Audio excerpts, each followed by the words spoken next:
예, 우리 목사님들에게 부탁합니다.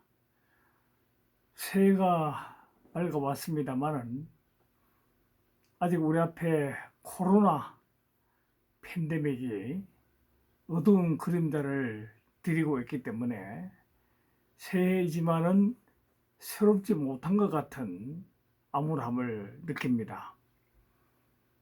그래서 오랜만에 오늘은 제가 여러 목사님들에게 부탁하고 싶은 말씀을 가지고 이 영상을 보내드리려고 합니다. 지금 나는 은퇴 목사가 돼서 이젠 주일마다 설교를 하는 입장이 아니고 주일마다 설교를 듣는 입장이 되었습니다.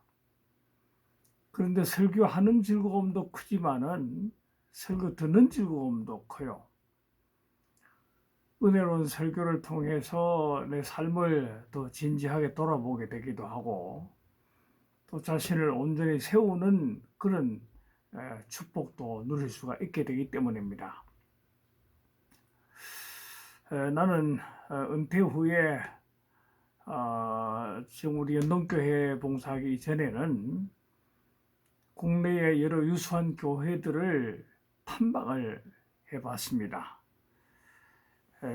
그래서 교회에 가서 교회 안내라든지 또 교회 강단 구조라든지 교회 추보라든지 또는 교회 예배 순서라든지 또 예배나 기도나 그 예배에 쓰는 예배 용어라든지 목사님의 설교 또는 교인들의 표정이나 예배 태도 그리고 교회 구석구석에 붙여놓은 유리물들, 광고물들 또 이제 예배를 마치고 돌아가는 교인들의 표정, 또 장로님들을 비롯해서 교회 지도자들의 교회 예배 봉사 이런 것들을 쭉 둘러보면서 여러 교회들을 한번 배웠습니다. 근데 한 교회를 섬기는 지금은 주일날은 시간이 안 되고 수요일이나 금요일 날 저녁에는 여러 교회를 좀 돌아보고 싶은데 요즘은 이 코로나 때문에 타교의 교인들이 오는 걸 반가워하지 않으니까 남의 교회를 찾아가기가 미안하기도 하고 불편하기도 해서 요즘은 사실 집에서 인터넷으로 설교를 많이 듣습니다. 근데 이제 설교를 골라 들을 수가 있고 또 내가 듣고 싶을 때 들을 수 있어서 좋긴 합니다만은 그래서 소위 스타 목사님들 설교 잘 한다고 하는 목사님들 유명 목사님들 주로 설교를 많이 듣고 또 그 중에도 의식이 있다고 말하는 그런 설교자들의 설교도 많이 듣고 합니다. 그 내가 듣고 싶은 설교를 내가 듣고 싶은 시간에 마음대로 들을 수가 있어서 설교를 골라 듣는 재미도 있기는 합니다만은 또 한편으로는 설교를 내가 들어야 할 설교가 아니고 내가 듣고 싶은 설교를 들으니까 설교를 편식하는 그런 문제도 있다 그렇게 생각이 됩니다. 아무튼 그런데 이 설교를 들으면서 아쉬움도 많아요. 설교를 들어보면은 순수한 하나님의 말씀, 하나님께서 그 주간에 그 교회 교인들에게 주고 싶은 그런 하나님 말씀이 선포되기보다는 설교 내용이나 설교 관점이 상당 부분이 그 목사님이 가지고 있는 그 이념적 가치가 상당히 설교에 많이 들어있다는 겁니다. 그래서 신앙적 문제보다는 사회 이슈나 사회 문제가 훨씬 더 설교의 주 내용이 되고 그런 관점으로 설교를 하는 그러니까 이게 어떤 문제냐면은 우리가 사회를 깊이 알아야 되고 사회를 정확하게 봐야 되고 하긴 하지만은 그러나 사회 문제를 가지고 성경을 보는 건 아닙니다. 성경 말씀으로 사회를 봐야 되는 거죠.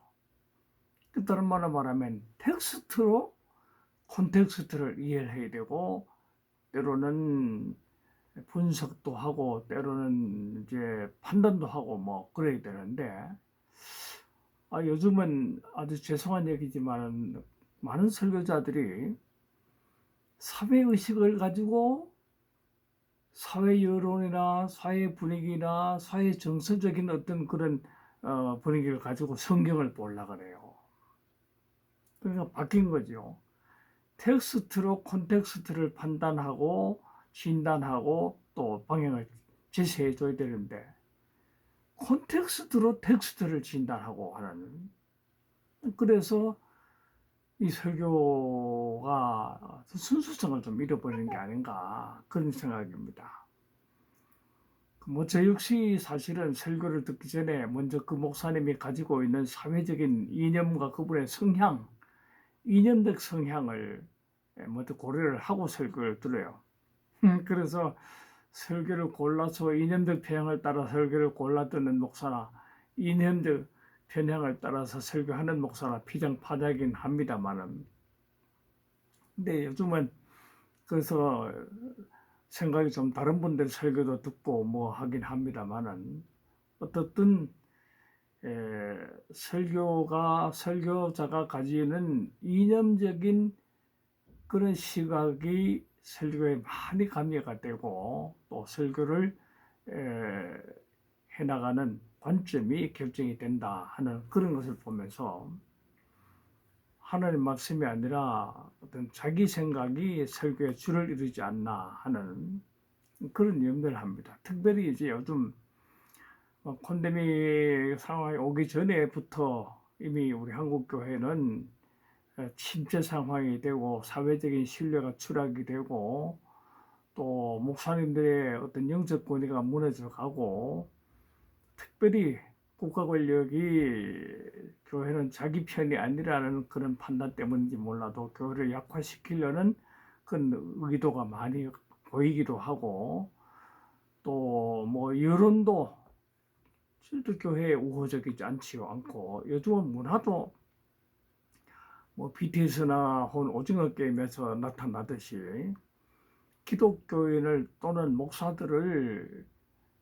폄훼시키고 또 우스꽝스러운 사람, 조롱거리로 만들어야 더 그게 인기가 있는 그런 시대가 우리 돼가지고요. 뭐 고민을 많이 합니다. 그래서 거기에 대한 이제 기독교의 사회적인 영향력이라든지 침체성이라든지 반기독교적인 정서라든지 이런 현실적인 문제를 해결하는 방법을 얘기하는 데 있어서도 좀 아쉬운 게 있어요. 목사님들이나 신학자들이나 보면은 자꾸만 진단 자체를 사회과학적인 진단을 하고 해법도 자꾸 거기서 찾으려고 그래요. 교회는 사회 안에 있지만은 영적 공동체거든요. 하나님의 백성들이 모이는 영적 공동체가 교회이기 때문에 이 교회의 문제 해결은 영적인 방법으로 해결돼야 된다는 겁니다. 뭐 이 어려운 때에 목회를 하느라고 참 안쓰럽기도 하고 이걸 탈출하려고 애를 쓰고 하는 분들의 노력을 보면 가상하기도 하고 합니다만은, 그러나 문제 해결은 사회적인 접근이 아니고 영적인 접근을 해야 된다. 이건 내가 기회 있을 때마다 하는 얘기입니다만은 참 중요한 내용이에요. 그래서 현실 문제를 자꾸 사회적인 접근을 하니까 말은 맞아요. 말은 맞는 말이고, 또 뭐 그동안에 우리 한국 교회가 뭐 기복주의 신앙이라든지 뭐 번영 신학이라든지 뭐 그런 쪽으로 많이 흘러가지고 교회가 사회적인 책임을 감당하지 못했고 공적 기관으로서의 교회 역할을 감당하지 못했고, 특히 목사님들이나 교회 지도자들이 어떤 그 윤리적인 모범을 못 보내고 못 보여주고 문제가 있기도 하고 그런 건 사실이기도 합니다. 그러나 그런 문제도 우리는 영적으로 해결하고 보자는 거죠. 나는 특별히 나는 우리 목사님들한테 부탁을 하고자 하는 거는 설교를요. 너무 교인들 꾸중하고 사회적인 책임과 공적 영역을 너무 강조하고 사회적인 여론을 너무 의식을 해서 예, 어떻게 보면 목사님들 설교가 어떤 교회 밖에 있는 일반 사회 여론에 편승하고 그게 영합하는 그런 내용을 너무 많이 해요. 지금 교인들이 사실은 시대적인 어려움 때문에 많은 어려움을 당하고 있거든요. 교인들도 전에처럼 예수 믿는 사람이라는 긍지도 약화가 됐고 또 신뢰도 떨어졌고 해서 전에는 어디 가서 내가 예수 믿는 사람이라는 당당함이 있었는데 요즘 그게 참 약화됐어요. 그리고 이 팬데믹 이후에 예배를 드렸다가 안 드렸다가 뭐 몇 명 모였다 이렇게 하면서 교인들이 굉장히 영적 갈증도 느끼고 있어요. 그래서 교인들이 주일날 교회 가면은 어떤 영적인 충만함을 얻고 힘을 얻고 돌아오고 싶은데 목사님 설교가 영적인 그런 터치보다는 사회과학적인 터치를 가지고 기독교인의 삶이 책임이 없다, 뭐 공공성이 없다, 비윤리적이다, 뭐 그런 걸 가지고 교인들을 꾸중만 실컷하니까 메마른 삶의 현장에서 힘들고 어렵다가 교회 가서 위로를 받으려고 그러는데 위로는 못 받고 도리어 무거운 짐만 지고 돌아오는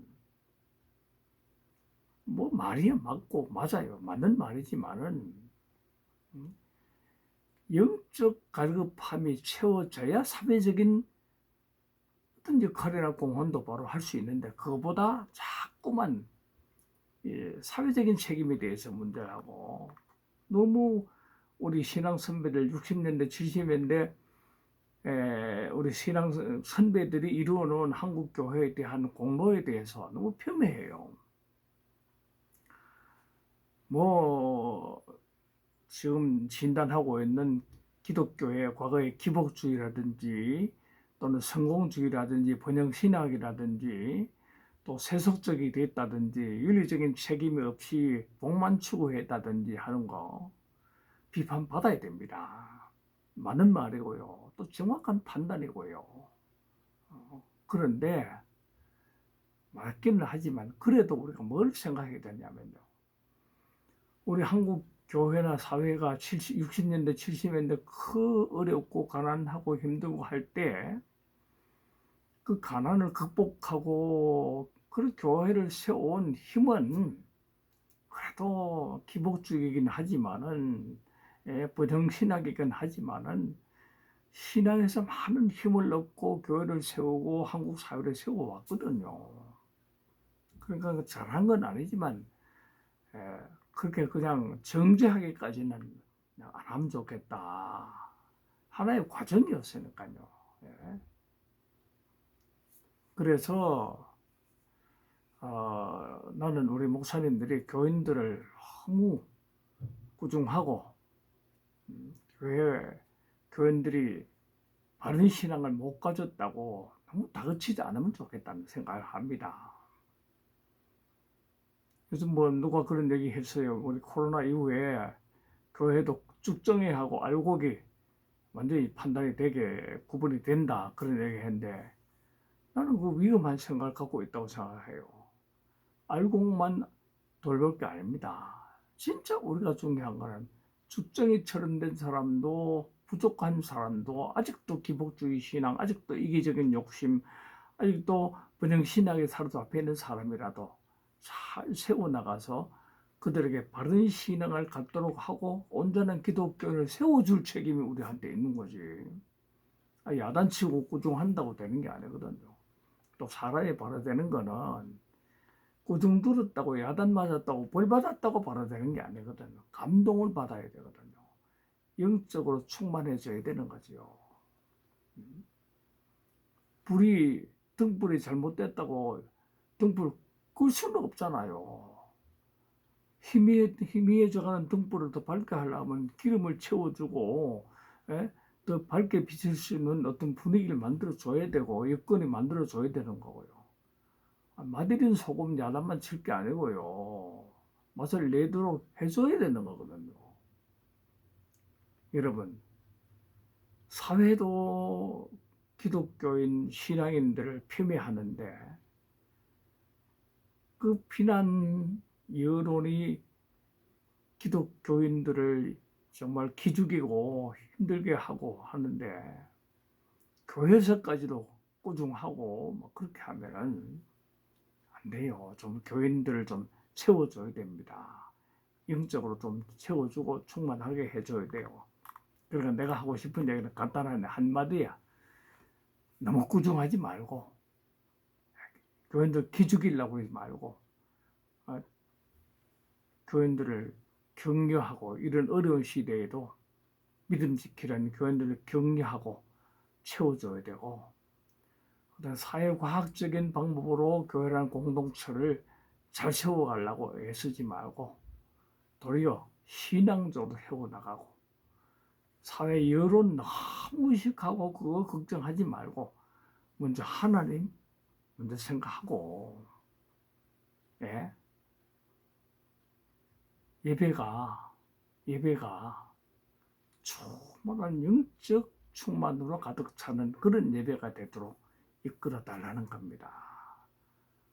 사회과학적으로 현실을 분석하고 교인들의 신앙 상태를 분석하고 꾸중하는 건 좋지만은 그래서 어쩌라는 말입니까?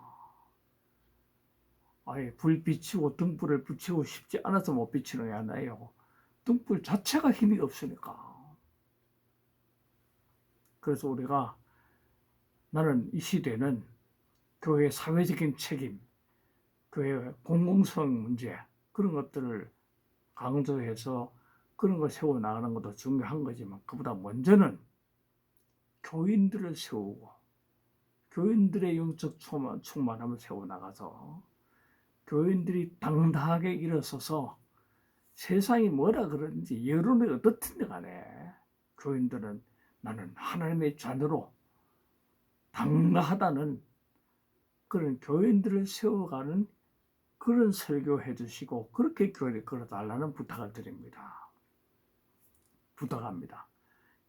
우리 교인들에게 설교 듣는 성도들에게 힘을 영적 능력을 세워주시고 긍지를 예수 믿는 사람의 긍지를 내가 신앙에 내 굉장한 어떤 자부심을 심어주는 그런 설교를 좀 해주십시오. 부탁입니다. 감사합니다. 이제 마치겠습니다.